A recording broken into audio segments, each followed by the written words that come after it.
Hello friend, আমি কার্তিক আর আপনারা দেখছেন KM tutor channel. KM tutor চ্যানেলের পক্ষ থেকে আপনাদের সকলকে শুভেচ্ছা। ফ্রেন্ডস, দেখো, আজকে আমরা একটা নতুন ভিডিও নিয়ে তোমাদের সামনে উপস্থিত হয়েছি, যেটা হচ্ছে বিহার শিক্ষক ভর্তি অর্থাৎ বিপিএসসি। বিপিএসসি যে ট্রু যে আমাদের এক্সাম হতে চলেছে, ঠিক আছে?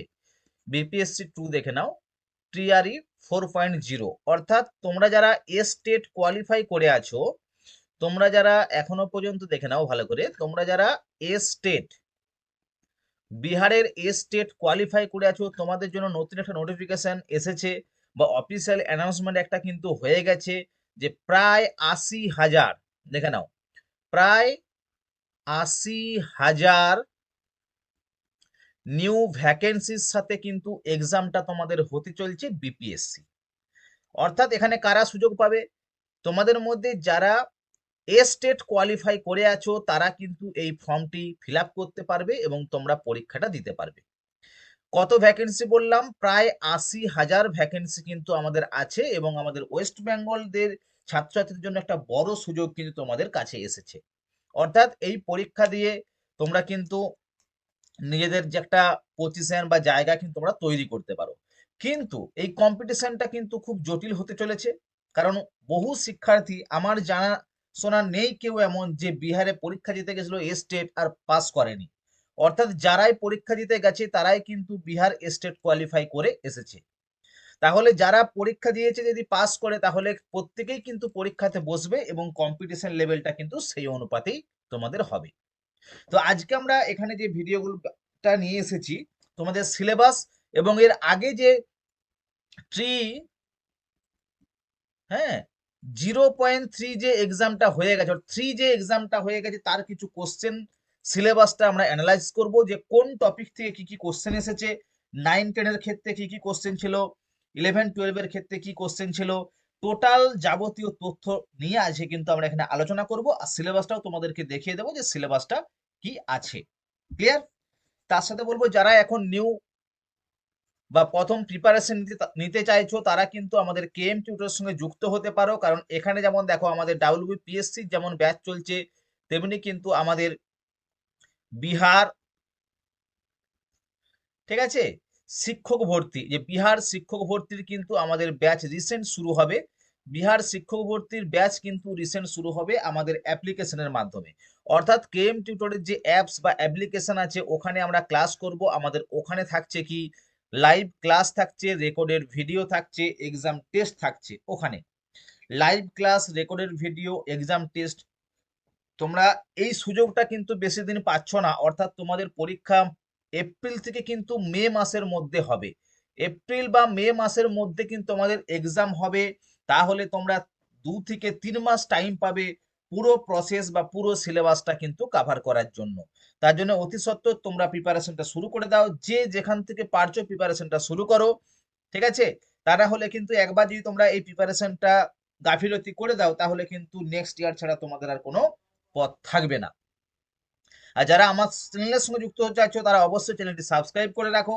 এবং যদি কেউ পেড কোর্সে জয়েন করতে চাইছো, ঠিক আছে, পেড কোর্সে জয়েন করার জন্য আমার যে হোয়াটসঅ্যাপ নাম্বার আছে বা মোবাইল নাম্বার, সেখানে কন্ট্যাক্ট করো 7407083623। এই নাম্বারে তোমরা কন্ট্যাক্ট করো, যাবতীয় তথ্য তোমাদেরকে দিয়ে দেওয়া হবে। আমাদের অ্যাপ্লিকেশনে কিন্তু নিউ কোর্স কিন্তু, অর্থাৎ বিহারের যে নিউ কোর্স, সেটা কিন্তু আমরা শুরু করতে চলেছি। এখানে বিহারের যে নিউ কোর্স, তার সংস্কৃত ব্যাচ কিন্তু আমাদের শুরু হবে রিসেন্ট। যে সকল ছাত্রছাত্রী কি বললাম এ স্টেট পাস করে আছো, বিহারের এ স্টেট পাস করে আছো, তোমরা কিন্তু অতি সত্বর কন্ট্যাক্ট করতে পারো। এক্সামটা কিন্তু এ স্টেটের মতো হবে না। যেভাবে সহজ টাইপের কোশ্চেন এ স্টেটে হয়েছে, তোমরা কোয়ালিফাই করেছো, তোমরা যদি ভাবো যে সেই রকমই কোশ্চেন হবে, তাহলে কিন্তু তোমাদের চিন্তা ভাবনাটা সম্পূর্ণ ভুল। কারণ এখানে মেন পরীক্ষার জন্যই কিন্তু এবারে তোমাদের ওটা একটা প্রিলিমিনারি টেস্ট ছিল, যেটা তোমরা কোয়ালিফাই করেছো। মেন পরীক্ষাতে কিন্তু কম্পিটিশন অনেক হবে, যেরকম সিট থাকবে সেই অনুপাতে তোমরা কম্পিটিশন হবে। সেখানে ছিল যেমন একটা কোয়ালিফাই নাম্বার, তোমরা পার্সেন্টেজ পেলে তোমরা কোয়ালিফাই হয়ে গেছো। কিন্তু এইখানে একটা কাট অফ আসবে, অর্থাৎ আমাদের যদি 100টা সিট দরকার, সেখানে যদি 80 জন 100 পেয়ে গেছে, 80তেই কিন্তু কাট অফটা দাঁড়িয়ে যাবে। সেই অনুপাতে কিন্তু 80%, 85%, ঠিক আছে, 90%ও কিন্তু কাট অফ আসতে পারে। তার জন্য তোমার দরকার একটা সঠিক গাইডেন্স। অর্থাৎ যেই সিলেবাস ধরে, যে রুল ধরে, যেভাবে প্রিপারেশন দিব আমরা, সেটাকে কিন্তু তোমাদেরকে পাখির চোখ যদি করে থাকো, তাহলে কিন্তু আমাদের সঙ্গে যুক্ত হতে পারো। আমাদের ব্যাচ কিন্তু রিসেন্ট শুরু হতে চলেছে। এখানে আমরা live class, recorded video, exam test, ঠিক আছে, পিডিএফ, টোটাল তথ্যগুলো তোমাদেরকে এখানে দিয়ে দেব। এবং এক্সামের স্ট্র্যাটেজি কি আছে, কোন দিকটা পড়লে তোমরা নাম্বার বেশি তুলতে পারবে, যাবতীয় তথ্য নিয়ে কিন্তু এখানে আমরা আলোচনা করব। ক্লিয়ার? তো দেখো আমাদের সিলেবাসটা তোমাদেরকে দেখিয়ে দিই। দেখো এইখানে আমাদের এটা হচ্ছে তোমাদের যে এ স্টেটের সিলেবাস। তোমাদের যে এ স্টেট ছিল তার সিলেবাস, ঠিক আছে। ইউনিট 1-এ দেখো সংজ্ঞা প্রকরণ, সন্ধি প্রকরণ, ঠিক আছে। ইউনিট 2-তে দেখো আমাদের রামায়ণ, মহাভারত, পুরাণ, উপজীব্য যেগুলো ছিল। 3 নম্বরে দেখো এখানে বলা ছিল নাটক, গদ্য, কথা সাহিত্য, গীতিকাব্য, কাব্যশাস্ত্র, পদ্য সাহিত্য। এইভাবে কিন্তু সিলেবাসটা এইখানে দেখো টোটাল সিলেবাস তোমরা কিন্তু দেখেছিলে। হ্যাঁ, এখানে দেখো বৈদিক সাহিত্য থেকে অগ্নিসূক্ত, সাবিত্রী, বিষ্ণু, ইন্দ্র, উষা, সূর্য ইত্যাদি কিন্তু দেওয়া আছে। কঠোপনিষদ, তারপরে কিছু শব্দরূপ আছে। টোটাল দেখো যেভাবে সিলেবাসটা তোমাদেরকে দেওয়া ছিল, মাহেশ্বর সূত্র, সংজ্ঞা প্রকরণ ইত্যাদি, লঘু সিদ্ধান্ত কৌমুদী অনুসার, হ্যাঁ, কাব্য দীপিকা অনুসারে কাব্য লক্ষণ, কাব্য প্রয়োজন, টোটাল সিলেবাস, তোমাদের অলংকার, টোটাল ছন্দ, টোটাল সিলেবাস কিন্তু এখানে উল্লেখ করা আছে, ঠিক আছে। তার সাথে সাথে পেপার অনেক যে টপিক এখানে ছিল।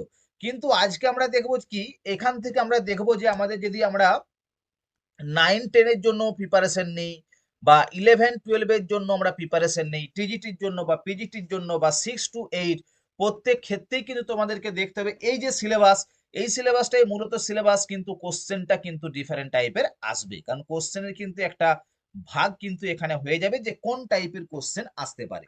তো এর আগে যে এক্সাম আমাদের হয়েছিল সেই কোশ্চেন আমরা একটু অ্যানালাইসিস করব, যে কোন টপিক থেকে কি কি কোশ্চেন এসেছিল সেটা তোমাদেরকে আমি সামনে তুলে ধরছি।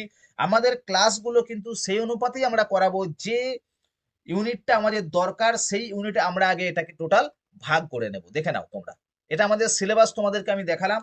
এইবারে তোমাদেরকে দেখাবো যে তোমরা কোন জায়গাটার দিক থেকে তোমরা জোর দেবে বা কিভাবে পড়বে, বা আগের যে এক্সাম হয়েছে, ঠিক আছে, যে আগের এক্সাম হয়েছিল 3.0-তে যে এক্সাম হয়েছিল, সেটাও তথ্যও তোমাদেরকে আমি দেখিয়ে দিচ্ছি যে কোশ্চেন কিভাবে এসেছিল, এবং প্রিভিয়াস ইয়ার কোশ্চেন সম্পর্কেও কিন্তু আমরা এইখানে আলোচনা করব। তোমরা যদি ক্লাস নিতে চাও তাহলে আমি বললাম যে আমার হোয়াটসঅ্যাপ নাম্বার 7407083623, এই নাম্বারে কিন্তু তোমরা কন্ট্যাক্ট করতে পারো। ক্লিয়ার? কারণ এখানে টোটাল যে তথ্য বা টোটাল তোমাদের ক্লাস আমি নিজেই পড়াবো টোটালটা। আমাদের যে অন্য কোনো টিচার রেখে পড়ানো হয় সেরকম কোনো ব্যাপার নেই, টোটাল ক্লাস আমি নিজেই নেব। ক্লিয়ার? কারণ আমি অলরেডি নেট থেকে আরম্ভ করে আদার স্টেটের বহু পরীক্ষাতে আমি পাস করে আছি। সেই অনুপাতে আমি কোশ্চেন দেখে বা কোশ্চেনের মূল পর্যন্ত যে আমি সেভাবেই তোমাদেরকে প্রিপারেশন দেওয়ার চেষ্টা করব, যাতে তোমরা সেই জায়গাটা অ্যাচিভ করতে পারো। ক্লিয়ার? তো দেখে নাও, আমাদের দেখো একদিকে আমরা লিখে নিলাম যে ক্লাস 9-10, হ্যাঁ, আর একদিকে লিখে নিলাম আমরা কি ক্লাস 11-12। দেখো, তাহলে আমাদের তোমাদের বুঝতে সুবিধা হবে যে 9-10 আর 11-12 আমরা এখানে কিন্তু একটু আলাদা করে নিলাম, যে 9-10 ক্লাসের ক্ষেত্রে কোন কোন দিকগুলো, আর 11-12 এর ক্ষেত্রে কোন কোন দিকগুলো। দেখো প্রত্যেকটি ক্ষেত্রেই কিন্তু টপিকগুলো কিন্তু আমাদের প্রায় সেম আছে। দেখো প্রত্যেকটি ক্ষেত্রে টপিক সেম, আমি এজন্যই বলবো। দেখে নাও, প্রথমে দেখো যদি আমরা ব্যাকরণের দিকটা দেখি, হ্যাঁ, ব্যাকরণ 1 নম্বর টপিক। দেখো এখানে আমরা আজকে আলোচনা করব প্রথমত ব্যাকরণ। ব্যাকরণ নিয়ে দেখো, যারা প্রত্যেকে স্টেট কোয়ালিফাই করে তারা প্রত্যেকে কিন্তু প্রিপারেশন শুরু করে দাও, মাস 3-এর মধ্যেই তোমাদের কিন্তু এক্সাম হতে চলেছে বিপিএসসি, ঠিক আছে। 1 নম্বর দেখো টপিক তোমরা এখানে পাবে ব্যাকরণের ইতিহাস। ব্যাকরণের ইতিহাস, দেখো ব্যাকরণের ইতিহাস সেম টপিক কিন্তু এখানেও, যে ব্যাকরণের ইতিহাস। 9-10-এতেও তোমরা পড়বে ব্যাকরণের ইতিহাস, এখানেও পড়বে ব্যাকরণের ইতিহাস। ব্যাকরণের ইতিহাস বলতে কি পড়বো, পাণিনি, পতঞ্জলি, কাত্যায়ন, তাদের যে বইগুলো বা তাদের কোন শতাব্দী তারা এসেছে, এই টাইপের কোশ্চেন কিন্তু এখান থেকে হতে পারে। মানে বৈয়াকরণদের যে তথ্য, ব্যাকরণ কিভাবে আসে তার ইতিহাস সম্পর্কে কিন্তু আমাদের কোশ্চেন হতে পারে। 2 নম্বর দেখো এখানে প্রত্যাহার, প্রত্যাহার নিয়েও কোশ্চেন আমাদের হয়। প্রত্যাহার, প্রত্যাহার এখানেও আছে সেম প্রত্যাহার। তারপরে দেখো 3 নম্বর টপিক হচ্ছে কারক। তোমাদের গ্রামারের তথ্য এখানে দেওয়া আছে, কিন্তু আমাদের কোশ্চেন যেগুলো বেশি হয় বা এর আগের এক্সামে যে বিপিএসসি যেটা কোশ্চেন এসে তাকে অ্যানালাইসিস করে টপিকগুলো বানানো হয়েছে। ব্যাকরণের ইতিহাস তোমাদেরকে পড়তে হবে, প্রত্যাহার দেখতে হবে, কারক পড়তে হবে, সমাস পড়তে হবে, কারক সমাস এখানেতেও, হ্যাঁ, অর্থাৎ এটা হচ্ছে টিজিটি, এটা হচ্ছে পিজিটি। টিজিটি পিজি দুটোর ক্ষেত্রে কিন্তু কারক সমাস, ব্যাকরণ ইতিহাস, প্রত্যাহার, সন্ধি, 5 নম্বর হচ্ছে সন্ধি, আর 6 নম্বর হচ্ছে কি বাচ্য। তাহলে দেখো এই যে সন্ধি বাচ্য ব্যাকরণের যে টপিকটা 9-10-এও যা পড়বে 11-12-এও তাই পড়বো। ব্যাকরণের ইতিহাস, প্রত্যাহার, কারক, সমাস এবং সন্ধি। তাহলে ব্যাকরণের ইতিহাস, প্রত্যাহার, কারক, সমাস, সন্ধি, এর আগের যে এক্সামটা ছিল সেই এক্সামে কিন্তু এই যে টপিক আছে এই টপিক থেকে প্রত্যেকটা টপিক থেকে কোনো টপিক থেকে 3, কোনো টপিক থেকে 4, কোনো টপিক থেকে 3টে, কোনো টপিক থেকে 4টে করে প্রায় কোশ্চেন এসেছিল কোনো টপিক থেকে। হুম কোনো কোনো টপিকে 3টে কোশ্চেন, কোনো টপিকে 4টা কোশ্চেন, এইভাবে কিন্তু কোশ্চেন এসেছে। এই 5-6টা টপিক যদি তোমরা ভালো করে নাও, ব্যাকরণটা কিন্তু প্রায় তোমাদের নখদর্পণে চলে আসবে এই টপিকগুলো। এছাড়াও এর সাথে তোমাদেরকে আর কিছু দেখতে হবে, শব্দরূপ দেখতে হবে, ধাতুরূপ দেখতে হবে, অনুবাদ দেখতে হবে, যেটা কিন্তু আমরা প্রত্যেকটি ক্লাসে তোমাদেরকে এই সম্পর্কে আলোচনা করব। কারণ আমার প্রত্যেকটি ক্লাসে কিছু কিছু টেক্সট দেওয়া থাকে বা পড়া দেওয়া থাকে, শব্দরূপ কিছু পড়া থাকলো, ধাতুরূপ কিছু পড়া থাকলো, ঠিক আছে, অনুবাদের সামান্য নিয়মগুলো আমরা দেখিয়ে দেবো এখান থেকে, তোমরা কিন্তু এটা কিন্তু ওখান থেকে ক্লিয়ার করতে পারবে। ঠিক আছে, ব্যাকরণের দিক থেকে তোমরা ব্যাকরণের যে ইতিহাস, প্রত্যাহার, কারক, সমাস, সন্ধি, বাচ্য, শব্দরূপ, ধাতুরূপ, অনুবাদ, এই তথ্যগুলো একটু দেখে নিলে তোমাদের এই টপিক থেকে আর কোনো সমস্যা থাকার কথা নয়। আর আমাদের যে ক্লাসগুলো হয়, তোমরা যদি আমাদের ডেমো ক্লাস দেখে রেখেছো, WBPSCর জন্য ফর্ম যে আমাদের নতুন ব্যাচ শুরু হয়েছে সেখানেও আমাদের ক্লাস চলছে। তোমরা যদি ডেমো ক্লাস দেখতে চাও, আমার যে ইউটিউব চ্যানেল দেখো KM টিউটর, ওই KM টিউটরে তোমরা লাইভ ক্লাসেও যেতে পারো বা আমাদের রেকর্ডেড ভিডিওগুলো তোমরা দেখতে পারো। ওইখান থেকে তোমরা বুঝতে পারবে যে এখানে ক্লাসগুলো কিভাবে করানো হয়, এই তথ্যগুলো তোমরা ওখানে পাবে। ঠিক আছে, তাহলে দেখো ব্যাকরণের দিকটা আমরা আলোচনা করলাম বা বললাম কোন কোন টপিকগুলো তোমরা পড়বে। এইবার যদি আমরা দেখি সাহিত্যের দিকে যাব, দেখো এরপর আমরা যাব সাহিত্যের দিকে, কোন কোন টপিকগুলো তোমরা পড়বে বা ভালো করে জোর দিবে দেখে নাও, বা আমাদের প্রিপারেশনটা কোন জায়গাতে আমাদেরকে নিয়ে যেতে হবে। আমি কি বললাম, কম্পিটিশন লেভেল কিন্তু খুব ভালো হবে, এটা কিন্তু প্রত্যেকেই ধারণা নিয়ে রাখো, হ্যাঁ, যে কম্পিটিশন লেভেল কিন্তু ধরে। দেখো টিজিটি পিজিটি দুটোর জন্যই বলেছিলাম। এখানেও যদি আমরা যাই, দেখো 1 নম্বর সাহিত্যে মুদ্রা রাক্ষস, 1 নম্বর। 2 নম্বর হচ্ছে স্বপ্ন বাসব দত্তম, স্বপ্ন বাসব দত্তম। 3 নম্বর হচ্ছে কিরাতার্জুনিয়ম।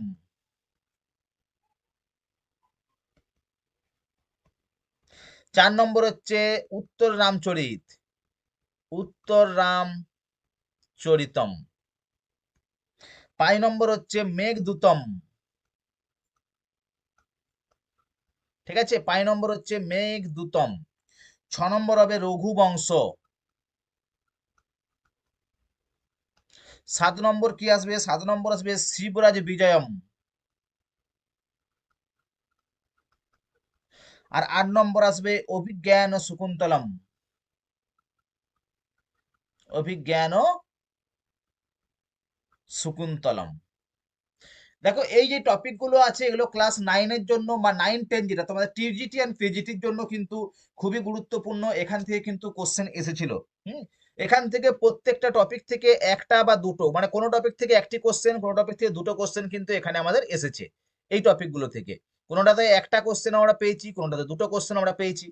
কিন্তু এটা হলো 9-এর জন্য বললাম, 9 বা 10-এর জন্য।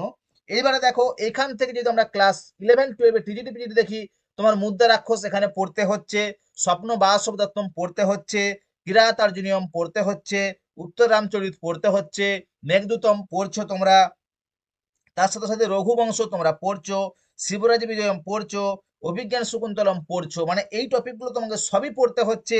অতিরিক্ত কিন্তু এখানে 11-12-এর জন্য যেখান থেকে কোশ্চেন ছিল কুমার সম্ভবম, কালিদাসের কুমার সম্ভবম, এখান থেকে কোশ্চেন এসেছিল। আর নৈষধীয় চরিত, হ্যাঁ, বৃহত্তরীর অন্তর্গত যে নৈষধীয় চরিত আছে সেই নৈষধীয় চরিত থেকে কিন্তু আমাদের কিছু কোশ্চেন এখানে এসেছিল, নৈষধীয় চরিতম। তাহলে মূল টপিক হচ্ছে, দেখো এখানে এই 10টা টপিক যদি তোমরা ভালো করে পড়ে নাও, সাহিত্য থেকে এই কাব্যগুলো তোমরা দেখে নিতে হবে, প্রত্যেকটা পদ্য সম্পর্কে জানতে হবে, কি ছন্দ হলো, কি অলঙ্কার হলো, এবং তার সাথে সাথে দেখো যেটা মূল তথ্য, এই যে কাব্যটা, অর্থাৎ এর কি কি পড়বো আমরা, এখানে একটা কোশ্চেন আমাদের হতে পারে যে এই জায়গাতে আমরা কি কি পড়বো। কোন কোন টপিকগুলো আমাদের জন্য ইম্পর্টেন্ট সে তথ্যটা একটু বলে দিচ্ছি। দেখো কি দেখবে তোমাদেরকে, এই যে টপিকটা এর যদি মূল আমরা যাই বা মূল ভিতরে যদি যাই তাহলে আমরা দেখতে পাবো। হ্যাঁ, 1 নম্বর দেখো রচনা, তোমাকে যেটা পড়তে হবে এখানে রচনা। সাহিত্য থেকে দেখো যেটা পড়তে হবে রচনা, রচনাকার।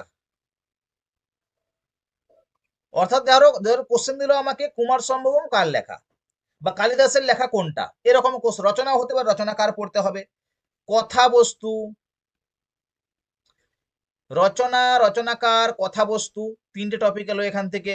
কথাবস্তু, ঠিক আছে। তারপরে পড়বে অঙ্কের নাম। ধরো বিভিন্ন যে অঙ্কগুলো আছে, অভিজ্ঞান শকুন্তলমের চতুর্থ অঙ্কের নাম কি, এই অঙ্কের নাম কোশ্চেন আসতে পারে। পাত্র পাত্রী, পাত্র অবলিক পাত্রী, হ্যাঁ, এর চরিত্রটা কোন কাব্যে পাওয়া যায়, পাত্র পাত্রী।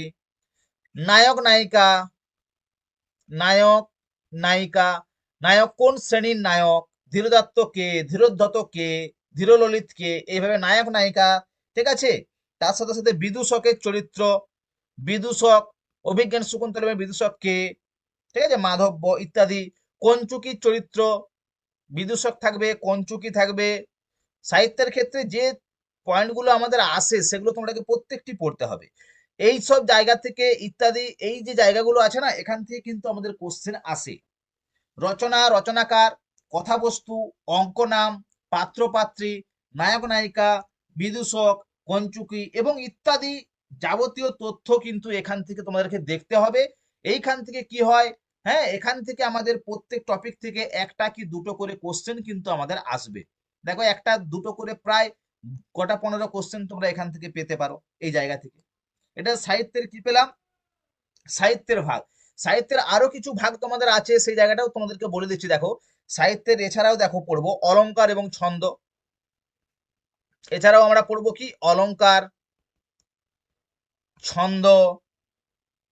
তাছাড়া সংস্কৃত সাহিত্যের ইতিহাস, সংস্কৃত সাহিত্যের ইতিহাস দেখো, হ্যাঁ, খুব একটা বড় জায়গা সংস্কৃত সাহিত্যের ইতিহাস।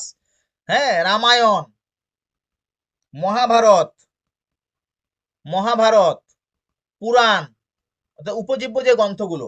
অলংকার পড়তে হবে, ছন্দ পড়তে হবে, সংস্কৃত সাহিত্যের ইতিহাস মানে পুরোটা তোমাকে পড়তে হচ্ছে, রামায়ণ, মহাভারত, পুরাণ, ঠিক আছে, এগুলো তোমাকে দেখতে হবে। 9-10 ক্ষেত্রে দেখতে হচ্ছে, 11-12 ক্ষেত্রেও অলংকার, ছন্দ, সংস্কৃত সাহিত্যের ইতিহাস। হ্যাঁ, আর 11-12 দুটো তথ্য দেখতে হয়, বেদ এবং উপনিষদ। 11-12 ক্ষেত্রে বেদ এবং উপনিষদ, 4টা বেদ আছে, তার উপনিষদ কি কি আছে দেখো, সেগুলো পড়তে হবে। এই বেদ উপনিষদ থেকে কিন্তু আগের বারে যে এক্সাম তোমাদের হয়েছিল, বেদ এবং উপনিষদ থেকে কটা কোশ্চেন ছিল, 6টা কোশ্চেন ছিল 11-12 ক্ষেত্রে, 6টা। হুম, রামায়ণ মহাভারত থেকে প্রত্যেক থেকে 4-5টা করে কোশ্চেন আসে, রামায়ণ 4টা বা 5টা, মহাভারত 4-5টা, পুরাণ থেকে 4-5টা, এইভাবে কিন্তু কোশ্চেন আসে, ঠিক আছে। সংস্কৃত সাহিত্যের ইতিহাস থেকে প্রায় 5টা কোশ্চেন ছিল।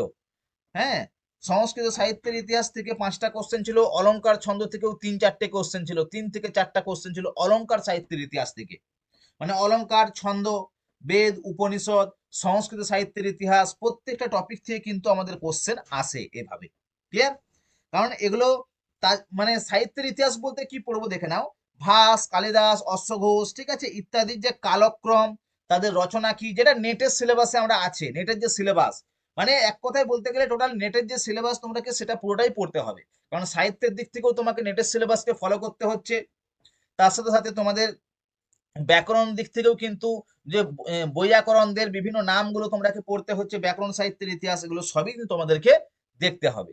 আর এই সব কিছু তথ্য কিন্তু তোমরা এক জায়গায় পেতে পারো কে এম টিউটরের কাছে। কে এম টিউটর অর্থাৎ আমাদের যে কোচিং, সেই কোচিং এ তোমরা যদি ক্লাস এখান থেকে শুরু করো তাহলে কিন্তু তোমরা অতি সহজেই পরীক্ষাটা ক্র্যাক করতে পারবে, কারণ সেইভাবেই কিন্তু এখানে প্রিপারেশন গুলো দেওয়া হবে। এখানে দেখো প্রত্যেকটা কি বললাম, আমার কোচিং এ যে তথ্যগুলো দেওয়া হচ্ছে তোমরা নিশ্চয়ই ভালো করেই জানো। লাইভ ক্লাস পাবে, রেকর্ডিং ভিডিও পাচ্ছ, এক্সাম পাচ্ছ, যেভাবে কোশ্চেন হয় সেই কোশ্চেন অনুপাতে তোমরা এক্সাম গুলো পাবে। হ্যাঁ, তো তোমরা যদি ক্লাস শুরু করতে চাও 7407083623 এই নাম্বারে কিন্তু তোমরা কন্ট্যাক্ট করতে পারো, কারণ এখানে যাবতীয় তথ্য কিন্তু তোমরা এখান থেকে পেয়ে যাবে। হ্যাঁ, এটা কিন্তু স্টেট না পাস করলে তোমরা পাবে না। স্টেট তোমাদেরকে কোয়ালিফাই হতে হবে। স্টেট কোয়ালিফাই হলেই তোমরা এই ক্লাসটা সাথে যুক্ত হতে পারবে। ক্লিয়ার? তারপরে দেখো এই যে টোটাল টোটাল তথ্যটা সিলেবাসটা আমি এখানে মধ্যে আলোচনা করে দিলাম যে কোন কোন দিকগুলো তোমরা পড়বে। হুম।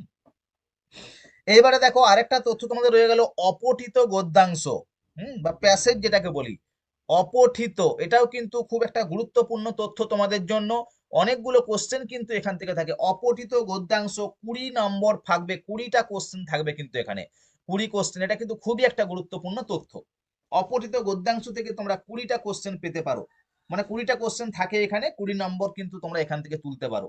যদি একটু তোমরা পড়া রিডিং এর সঙ্গে যুক্ত থাকতে পারো, মানে পড়ে বুঝতে পারো, তাহলে কিন্তু এই জায়গাটা তোমাদের খুবই সহজ হয়ে যাবে। ক্লিয়ার? তাহলে দেখো বিপিএসসি যে আমাদের এক্সাম নিতে চলেছে এপ্রিল বা মে মাস নাগাদ, বিপিএসসি, হ্যাঁ, 4.0 ট্রি 4.0, তার কিন্তু সম্পূর্ণ কোর্স আমাদের কেএম টিউটরের কাছে তোমরা পেতে পারো, কেএম টিউটরের কাছে। হ্যাঁ, তাহলে এই কোর্সটি জয়েন করার জন্য আমার যে হোয়াটসঅ্যাপ নাম্বার দেখে নাও, এইখানে তোমরা কন্ট্যাক্ট করবে 7407083623 এই নাম্বারে। এটা তোমরা স্টেট কোয়ালিফাই থাকলেই তোমরা কিন্তু কোর্সটা অর্থাৎ পরীক্ষাটা দিতে পারবে। আর আমাদের দেখো আদার্স যে কোর্সগুলো চলছে, নেটের পেপার 1, পেপার 2 অর্থাৎ সংস্কৃত, আর ডাব্লিউবিপিএসসি অ্যান্ড ডাব্লিউবিএসএলএসটি এর কিন্তু এক্সাম অলরেডি চলছে, মানে এর কিন্তু ব্যাচ আমাদের শুরু হয়ে গেছে।